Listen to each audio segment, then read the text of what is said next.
வணக்கம் நண்பா. நாம இன்னைக்கு இந்த வீடியோல பார்க்க போறது நம்ம வில் ஸ்மித் நடிப்புல வெளிவந்திருந்த ஜெமினி மேன் திரைப்படத்தோட மூவி ரிவ்யூ தான் பார்க்க போறோம். சோ ரிவ்யூ போறதுக்கு முன்னாடி இது வரைக்கும் நம்ம சேனலை சப்ஸ்கிரைப் பண்ணாம பார்த்துட்டீங்க அப்படின்னா சப்ஸ்கிரைப் பண்ணி பக்கத்துல இருக்கிற பெல் ஐக்கனை கிளிக் பண்ணிச்சுக்கோங்க. வாங்க வீடியோக்குள்ள போலாம். இந்த படத்தோட ஒன்லைன் என்னன்னு பாத்தீங்க அப்படின்னா, நம்ம வில் ஸ்மித் வந்துட்டு டிஏல ஒரு ஸ்பெஷல் ஆபீசரா இருக்கிறாரு. கிட்டத்தட்ட 70க்கு மேற்பட்ட கொலைகள் வந்துட்டு பண்ணிருக்காரு. அது அவங்க கெட்டவங்க, அவங்க வந்து தப்பானவங்க தெரிஞ்சப்பட்டுதான் அவங்க ஃபைல்லாம் வந்துட்டு நல்லா கோத்ரூ பண்ணிட்டு தான் அவங்க இந்த டார்கெட்டே வந்து இந்த டாஸ்க்ல எடுத்துக்கிறாரு. அந்த மாதிரி ஒரு கடைசியா பண்ண கொலை. அதுக்கப்புறமேட்டு பாத்தீங்க அப்படின்னா, போதும் எனக்கு இதுக்கு முன்னாடி நான் ரிட்டையர்மெண்ட் ஆகிக்கிறேன் அப்படின்ட்டு வாலண்டரியா ரிட்டையர்மெண்ட் கேட்டு ஆகிறாரு. இதுக்கு அடுத்ததான் வந்துட்டு தெரிய வருது இவரோட ஃப்ரெண்டு மூலமா லாஸ்டா இவர் பண்ண அந்த கொலைகளை வந்துட்டு அவர் வந்துட்டு ரொம்ப நல்லவர், ஆனா வந்துட்டு உங்களோட ஃபைலை மாத்தி வச்சு இவர் ஒரு டெரரிஸ்ட் அப்படின்னு சொல்லிட்டு உங்க மூலியமா உங்களை கொண்டு இருக்காங்கன்ட்டு இதனால என் மூலியமா கொண்டாங்க தேடுறதுக்குள்ளேயே இதுல சம்மந்தப்பட்ட இவங்க ஃப்ரெண்ட்ஸ் 2-3 பேர்த்த வந்துட்டு இவங்க அந்த கவர்மெண்ட் சேர்ந்தவங்களை வந்துட்டு டப் டப்னு கொல்ல ஆரம்பிச்சாங்க. அதுக்கப்புறமேட்டு பாத்தீங்க அப்படின்னா நம்ம வில் ஸ்மித்தோ கூட ஒருத்தவங்களை வந்துட்டு வில் ஸ்மித்தை வந்துட்டு கண்காணிக்கிறதுக்கு ஒருத்தவங்க அனுப்பியிருந்தாங்க. அந்த ஏஜென்ட்டுமே கொல்ல வந்தப்போ அந்த பொண்ணை இவர் காப்பாத்தி 2 பேருமே வந்துட்டு தப்பிக்கிறாங்க. இதுக்கப்புறமேட்டு என்ன நடந்துச்சு, எதனால வந்துட்டு கொல்ல பாக்குறாங்க அப்படிங்கறத இந்த படத்தோட மீதி கதையை அமைஞ்சிருந்தது. இந்த படத்துல என்ன நல்லா இருந்துச்சு, நல்லா இல்லைங்க பாத்துறோம். ஃபர்ஸ்ட் வந்து பாத்தீங்கன்னா வில் ஸ்மித், சோ அவர் வந்துட்டு ஃபர்ஸ்ட்ல இருந்து கடைசி வரைக்கும் அவரோட எனர்ஜி லெவல் அப்படிங்கிறது அவ்வளவு சூப்பரா இருந்ததுன்னே சொல்லலாம். படத்துல வந்துட்டு 2 வில் ஸ்மித் நீங்க போஸ்ட் பார்க்கும்போது வந்துட்டு தெரிஞ்சிருக்கும். அதுல வந்துட்டு அந்த ரெண்டாவது வரக்கூடிய அந்த வில் ஸ்மித்தோட கேரக்டருமே வந்துட்டு அவ்வளவு ஸ்ட்ராங்கா இருந்தது. 2 பேருமே வந்துட்டு அவர் வந்துட்டு ஈக்குவலான ஒரு கேரக்டர்னு வச்சுக்கோங்களேன். இதுக்கு அடுத்தது அந்த ஹீரோயினா வரக்கூடிய அவங்களோட கேரக்டருமே வந்துட்டு அவ்வளவு ஸ்ட்ராங்கா இருந்தது. ஒரு கடத்துல ஹீரோவே காப்பாத்துற அளவுக்கு அவங்களோட கேரக்டரைசேஷன் ரொம்ப ஸ்ட்ராங்கா எழுதியிருந்தாங்க. அவங்களும் பார்க்க அழகாவே இருந்தாங்கன்னு சொல்லலாம். படத்தோட தமிழ் டப்பிங் அப்படிங்க ரொம்ப சூப்பரா இருந்தது.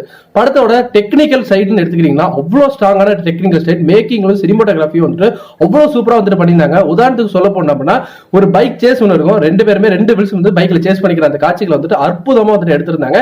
அதே மாதிரி படத்தோட கடைசி கிளைமேக்ஸ் ஷாட் அப்படிங்கிறது ரொம்ப சூப்பரா இருந்தது. இது ரெண்டுமே வந்துட்டு நான் மொத்த படத்துலயும் வந்து ரசிச்சு பார்த்த காட்சிகள்.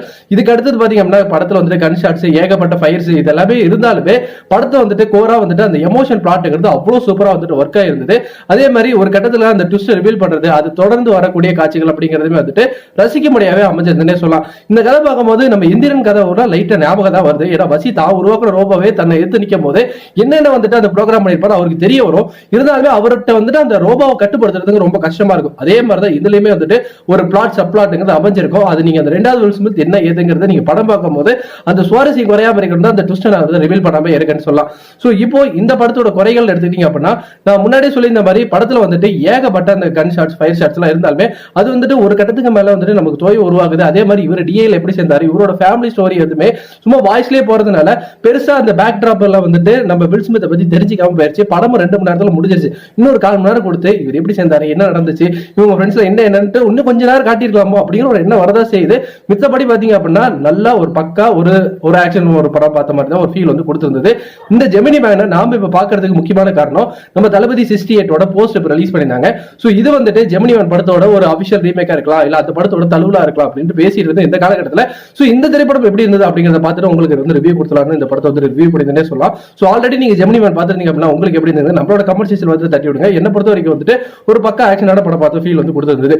So for more cinema updates மறக்காம நம்ம சேனலை சப்ஸ்கிரைப் பண்ணி பக்கத்துல இருக்கிற பெல் ஐகானை கிளிக் பண்ணி வச்சுக்கோங்க. இந்த வீடியோ பிடிச்சிருந்தா லைக் பண்ணுங்க, ரொம்ப பிடிச்சிருந்தா உங்க ஃப்ரெண்ட்ஸ் அண்ட் ஃபேமிலி மெம்பர்ஸ்க்கு ஷேர் பண்ணி விடுங்க. சோ எல்லாருக்குமே இந்த வீடியோ பார்க்குறவங்களுக்கு இனிய புத்தாண்டு நல்வாழ்த்துக்கள். நன்றி.